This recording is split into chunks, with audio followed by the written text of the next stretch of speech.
देखिए current affairs का परिणाम प्रश्न देखते हैं।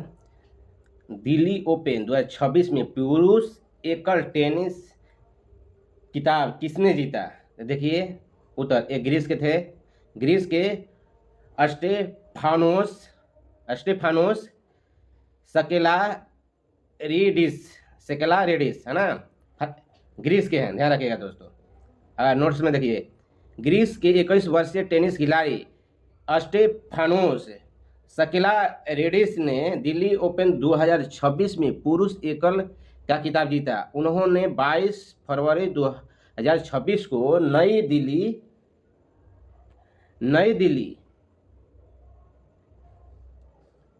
दिल्ली में हुए रोमांचक फाइनल मुकाबले में ग्रेट ब्रिटेन के ओलिवर क्रॉफर्ड को हराकर अपने करियर का पहला एटीपी चैलेंजर टूर एकल किताब अपने नाम किया।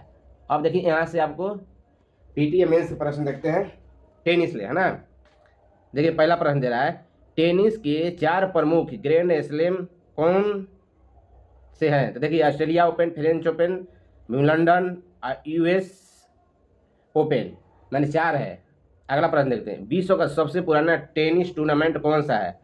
तो देखिए उत्तर विंबलडन है, जिसका शुरुआत 1877 में हुआ था। कब हुआ था? 1877 में, है ना।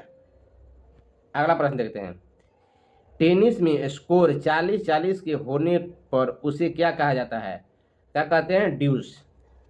ड्यूस। देखिए अगला प्रश्न देखते हैं, आधुनिक टेनिस का आविष्कार माने पेटेंट किसने किया था?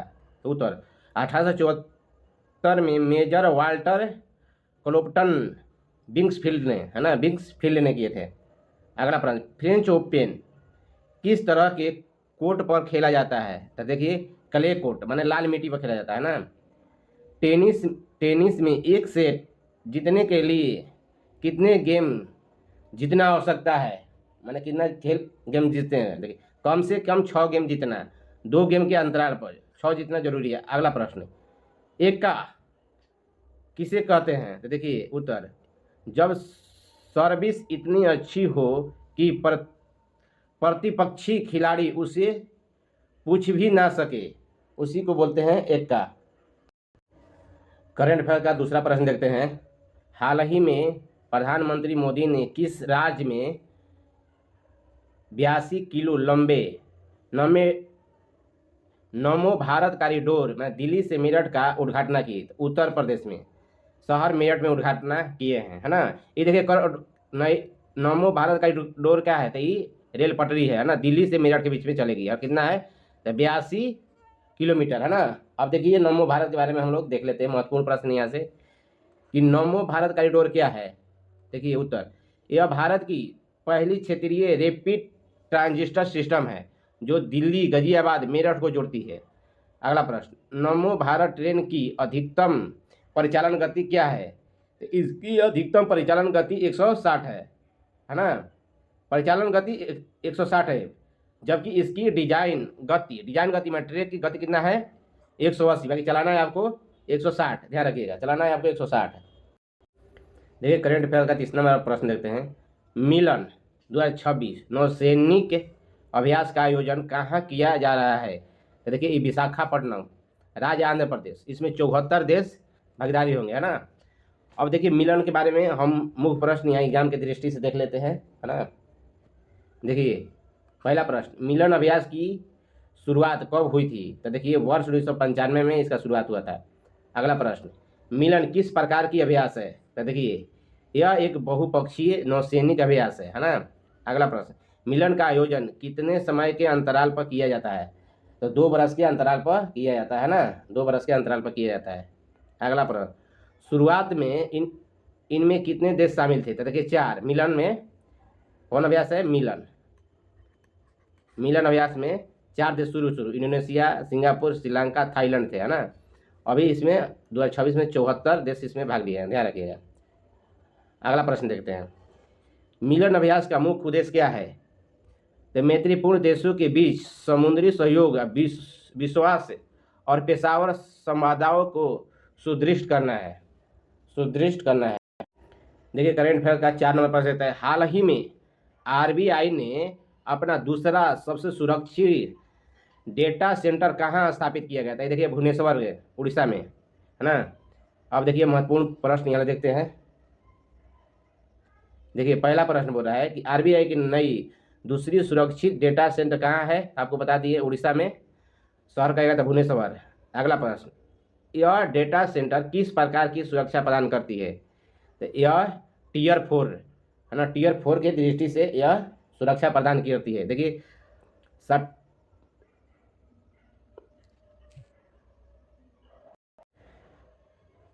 टीयर 4 सुरक्षा प्रदान करती है। यह सर्टिफिकेशन वाला उच्च सुरक्षा केंद्र है जो उच्चतम विश्वसनीय एवं दोष सहिष्णुता को प्रदान करता है ना।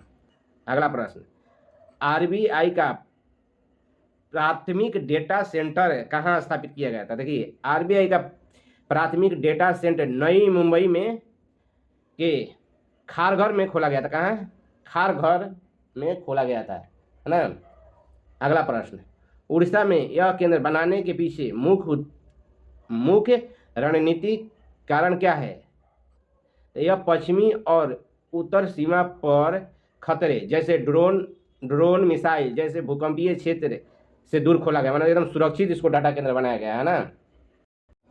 देखिए करंट अफेयर का 5 नंबर प्रश्न देते हैं, 2026 को किस राज्य सरकार ने कृषि वर्ष के रूप में घोषित किया है? तो असम सरकार, है ना, असम सरकार। अब देखिए यहाँ ले महत्वपूर्ण प्रश्न देखते हैं एग्जाम की दृष्टि से। देखिए पहला प्रश्न, रेशम के कीड़ों के पालन को क्या कहा जाता है? तो सेरिकल्चर, है ना। ऑपरेशन फ्लड, है ना, किससे संबंधित है? तो दूध क्रांति या श्वेत क्रांति। अगला प्रश्न, झूम खेती को उत्तर पूर्वी भारत में क्या कहा जाता है? तो झूमिंग कृषि, क्या कहते हैं? झूमिंग। देखिए अगला प्रश्न देखते हैं, भारत में सबसे अधिक चाय उत्पादन राज्य कौन सा है? तो असम है। अगला प्रश्न, पीली क्रांति का संबंध किस फसल से है? तो तिलहन उत्पादन, है ना, तिलहन उत्पादन से है। अगला प्रश्न देखते हैं, कपास के लिए कौन सी मिट्टी सबसे उपयोग मानी जाती है? तो काली मिट्टी सबसे उपयोग कौन मानी जाती है?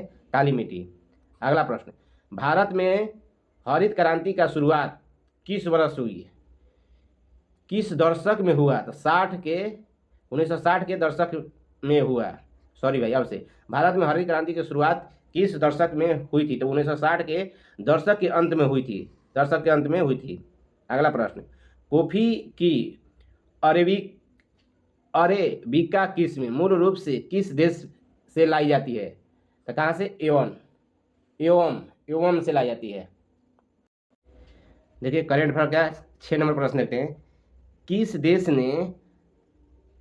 देश के राष्ट्रपति इमैनुअल मैक्रोन हाल ही में एआई समिट में भाग लेने भारत आए थे?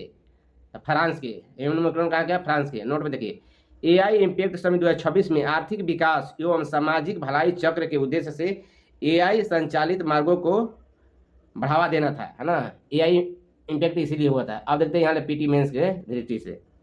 पहला प्रश्न, कृत्रिम बुद्धिमत्ता माने एआई क्या है?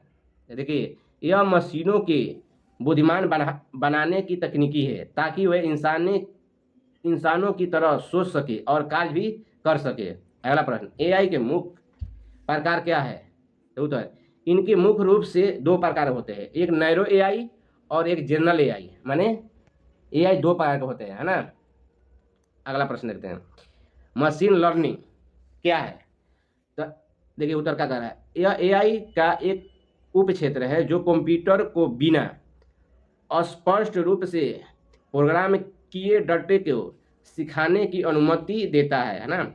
अगला प्रश्न, एआई के जनक किसे कहा जाता है? तो जॉन मैकार्थी को कहा जाता है, जो आर्टिफिशियल इंटेलिजेंट का जनक कहा जाता है ना, माने एआई आर्टिफिशियल इंटेलिजेंट। देखिए करेंट का 7 नंबर प्रश्न देखते हैं, भारतीय नौसेना ने सिक्किम में फंसे पर्यटकों को बचाने के लिए कौन सा ऑपरेशन चलाया? तो ऑपरेशन हिम राहत, है ना, ऑपरेशन हिम राहत। अब यहाँ से पीटी मेंस के प्रश्न देखते हैं जो कि हर दिन आपको पढ़ाते हैं। देखिए पहला प्रश्न, ऑपरेशन पोलो का संबंध किससे है? तो बाद रियासत को भारत में विलय करने के लिए चलाया गया था, है ना। कब चलाया गया था? तो 1948 को, ध्यान रखिएगा। ये भी इम्पोर्टेंट है, ये भी इम्पोर्टेंट है, ये भी राज्य भी इम्पोर्टेंट है। ऑपरेशन विजय कब चलाया गया था? तो 1961 में। कहाँ? गोवा, दमन दीव में को पुर्तगालियों से मुक्त कराने के लिए चलाया गया था। मतलब ये तीनों राज्य आपके लिए इंपोर्टेंट है, डेट भी इंपोर्टेंट है, ऑपरेशन भी इंपोर्टेंट है। अगला प्रश्न, ऑपरेशन मेघदूत 1984 में सियाचिन ग्लेशियर पर भारत का नियंत्रण स्थापित करने के लिए किया गया था। माने सियाचिन ग्लेशियर पर पाकिस्तान वाला कब्जा कर लिया था, उसको आज़ाद करने के लिए ऑपरेशन मेघदूत चलाया गया था। कब चलाया गया था? तो 1984 में। ध्यान दीजिएगा, आपको कोई भी एग्जाम में ये आ सकता है, ऐसा बात नहीं है। अगला प्रश्न, ऑपरेशन ब्लू स्टार, ये भी देखिए 1984 में चलाया गया था। तो अमृतसर के स्वर्ण मंदिर ने उग्रवादियों को हटाने के लिए चलाया गया था। देखिए 1984 में दो ऑपरेशन चलाया गया था। ये आगे अपने अगला प्रश्न, ऑपरेशन नमस्ते 2020 में कोविड-19 के दौरान नागरिकों को प्रशासन की सहायता के लिए चलाया गया था। नमस्ते, ऑपरेशन नमस्ते। अगला प्रश्न, ऑपरेशन सर्वशक्ति 2024 में, देखिए 2024 में चलाया गया था। यह जम्मू कश्मीर में आतंकवादी विरोधी कार्रवाई के लिए चलाया गया था कि माने वहाँ आतंकवादी विरोध न हो। ये करंट का 8 नंबर प्रश्न देखते हैं। भारत ने किस राज्य में विश्व का सबसे बड़ा नैनो यूरिया उत्पादन केंद्र स्थापित किया गया है? तो ये कहाँ है? गुजरात के कलोल में है। ध्यान रखिएगा, कलोल में। अब देखिए आपसे नोट पर इफ्को आपको मालूम है क्या होगा? कंपनी है इफ्को। नैनो यूरिया कैसा है? तरल है। ध्यान रखिएगा, नैनो तकनीकी पर आधारित एक क्रांतिकारी उर्वरक है जो पारंपरिक, है ना, पारंपरिक यूरिया का एक प्रभावी और पर्यावरणीय के अनुकूल विकल्प है। ध्यान रखिएगा। अगला प्रश्न देखिए, कच्चे माल के आधार पर उत्पादन केंद्र कितने प्रकार के होते हैं? मैंने कच्चा माल रही तो उसके अनुसार वो कितने प्रकार से बनाया जा सकता है। देखिए उत्तर, मुख्य रूप से कृषि आधारित जैसे चीनी मिल, खनिज आधारित जैसे इस्पात, है ना, ये सब कच्चे माल में आ जाएगा। अगला प्रश्न, भारत में पहली सफल सूती कपड़ा मिल कब और कहाँ स्थापित की गई थी? तो कहाँ गए? तो 1854 में मुंबई में। ध्यान रखिएगा, कहाँ? मुंबई में। अगला प्रश्न, जूट उद्योग के अधिकांश कारखाने किस नदी के किनारे स्थित है? तो हुगली नदी के किनारे स्थित है, पश्चिम बंगाल में। अगला प्रश्न, उत्पादन के 4 मुख्य कारक कौन कौन से? तो देखिए कोई भी उत्पादन के लिए आपके लिए क्या चाहिए? भूमि चाहिए, खेत चाहिए, मजदूरी चाहिए, श्रम चाहिए, फिर उसमें पैसा चाहिए, है ना, और उद्यमशीलता चाहिए, है ना, माने उससे कुछ लाभ हो। आपको 4 चीज़ चाहिए उसमें। देखिए करेंट का 9 नंबर प्रश्न देते हैं। हाल ही में किसे Dada Saheb Phalke life time achievement पुरस्कार 2026 से सम्मानित किया गया? ये ध्यान रखिएगा, Dada Saheb Phalke life time achievement पुरस्कार है। ध्यान रखिएगा, है ना। ये किसके दिया गया? तो अमिताभ बच्चन, सिनेमा में उनके निरंतर योगदान के लिए दिया गया, है ना। अगला प्रश्न देखते हैं, एग्जाम की दृष्टि से यहाँ से चलता है हमारा प्रश्न, है ना। देखिए भारत सरकार ने इनके सम्मान में कौन सा सर्वोत्तम फिल्म पुरस्कार शुरुआत की गई है? तो दादा साहब फाल्के पुरस्कार उनके नाम से शुरुआत की गई है। अगला प्रश्न, दादा साहब फाल्के पुरस्कार की शुरुआत किस वर्ष हुई थी? तो 1969 में, है ना, 1969 में दादा साहब फाल्के फिल्म पुरस्कार के शुरुआत हुई थी। अगला प्रश्न, भारतीय सिनेमा का जनक किसे कहा जाता है? तो दादा साहब फाल्के को। इसे धंधुराज गोविंद फाल्के भी बोलते थे, है ना। क्या बोलते थे? यहाँ छूट गया है, फाल्के। ठीक है, दादा साहब फाल्के का जन्म कहाँ और कब हुआ था? तो उनका जन्म 30 अप्रैल 1870 ईस्वी को मुंबई के नासिक जिले में हुआ था, है ना, नासिक जिले में हुआ था। देखिए अगला प्रश्न, भारत की पहली फिल्म कहिए चाहे पिक्चर फिल्म कौन सी थी जिसे दादा साहब फाल्के ने बनाया था? तो राजा हरिश्चंद्र, है ना। ये मूक थी, क्या थी? मूक माने बोला नहीं जाता था, इशारा से काम होता था। अगला प्रश्न, राजा हरिश्चंद्र कैसी फिल्म थी? तो यह एक मूक फिल्म थी, आपको पहले ही बता दी थी, माने इसमें बोला नहीं जाता। एक करेंट का 10 नंबर प्रश्न देखते हैं। भारत सरकार ने किस वर्ष तक ऊर्जा स्वतंत्र बनाने का लक्ष्य रखा है? तो देखिए उत्तर दे रहा है 2047 तक स्वतंत्र ऊर्जा हम लोग बनेंगे। देखिए अब हम पीटी और मेंस की दृष्टि से यहाँ से देख लेते हैं आपको प्रश्न, है ना। देखिए पहला प्रश्न, विकसित भारत, है ना, एट 2047 का मुख्य लक्ष्य क्या है? उत्तर, 2047 तक भारत को एक पूर्णतः विकसित एवं आत्मनिर्भर राष्ट्र बनाना है। ध्यान रखिएगा। अगला प्रश्न, भारत सरकार ने 2047 तक कितने जीडीपी का लक्ष्य रखा है? तो लगभग $30 ट्रिलियन जीडीपी होगा। अगला प्रश्न देखते हैं, विकसित भारत 2047 के 4 प्रमुख स्तंभ कौन से हैं? युवा, गरीब, महिला, किसान, अन्नदाता, है ना। इस सबन को वृद्धि करना है।